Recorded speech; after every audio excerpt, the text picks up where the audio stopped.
Every 3 women will be diagnosed with cancer. But despite those huge numbers, most individuals don't know what that really means.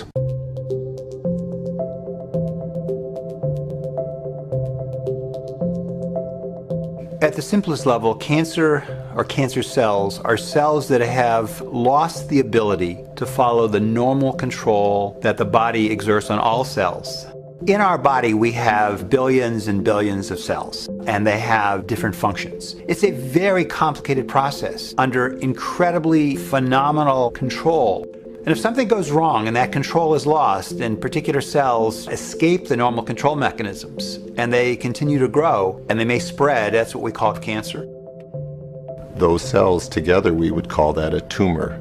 Specifically, cancer is a malignant tumor, and we call it malignant because not only can it invade into adjacent organs, but unfortunately a cancer can spread to other tissues, and that can be life-threatening. Cancer can actually occur anywhere in the body because there are cells everywhere in the body. In women, one of the most common cancers, of course, is breast cancer, and in men, prostate cancer. And in both men and women, lung cancer and colon cancer are common cancers.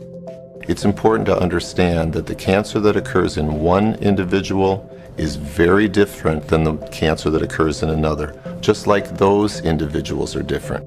So a lung tumor in one person will be very different from a lung tumor in another person.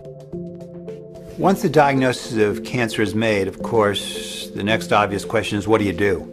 There are several things that are really relevant. The stage of the cancer, which is information about where is the cancer. You say it's a particular kind of cancer. How much cancer is present? Has it spread? Is it in lymph nodes? Has it spread to other organs of the body?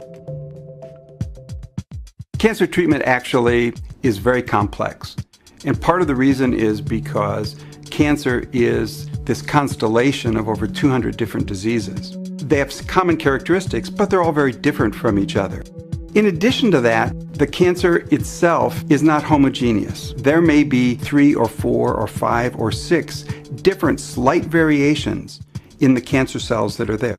People ask, why? Why does my cancer not go away? It shrunk by 70%. What's wrong with the other 30%? Well, it's probably a different subtype of that cancer, which is going to require a different kind of treatment. There are 3 primary therapies for cancer: surgery, radiation, and chemotherapy. Surgery works by directly removing the tumor.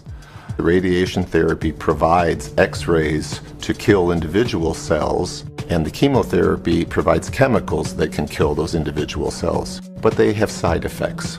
The best therapies that we can produce really are the result of optimizing the amount of tumor that we can kill by any treatment and minimizing the amount of damage that we cause to the normal cells that would be affected by that treatment.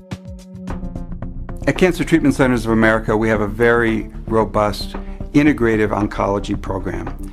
Integrative oncology is taking those conventional oncology treatments and integrating those with therapies like acupuncture, naturopathic medicine, chiropractic, nutrition, to blend those together and to create the most appropriate treatment plan for that individual patient at that moment in time. Cancer Treatment Centers of America has invested in a model in which all of the effects of cancer and its therapy are aggressively treated and managed. It's not just enough to kill the cancer if we don't treat the pain, the fatigue, the depression, or the anxiety that comes with a diagnosis of cancer.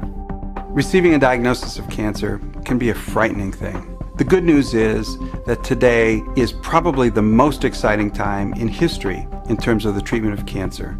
Options that didn't exist a few months ago certainly didn't exist a few years ago, like the ability to genomically profile a tumor and to take that individualized fingerprint of that cancer may direct us to tailor treatment in very specific ways. We believe that in the future, many more patients with a number of different tumor types will potentially be able to benefit from the advances in precision medicine. There are very hopeful options that are available to us as clinicians to make a difference in patients' lives. And it's therefore just as important for patients to know that so that they have those hopeful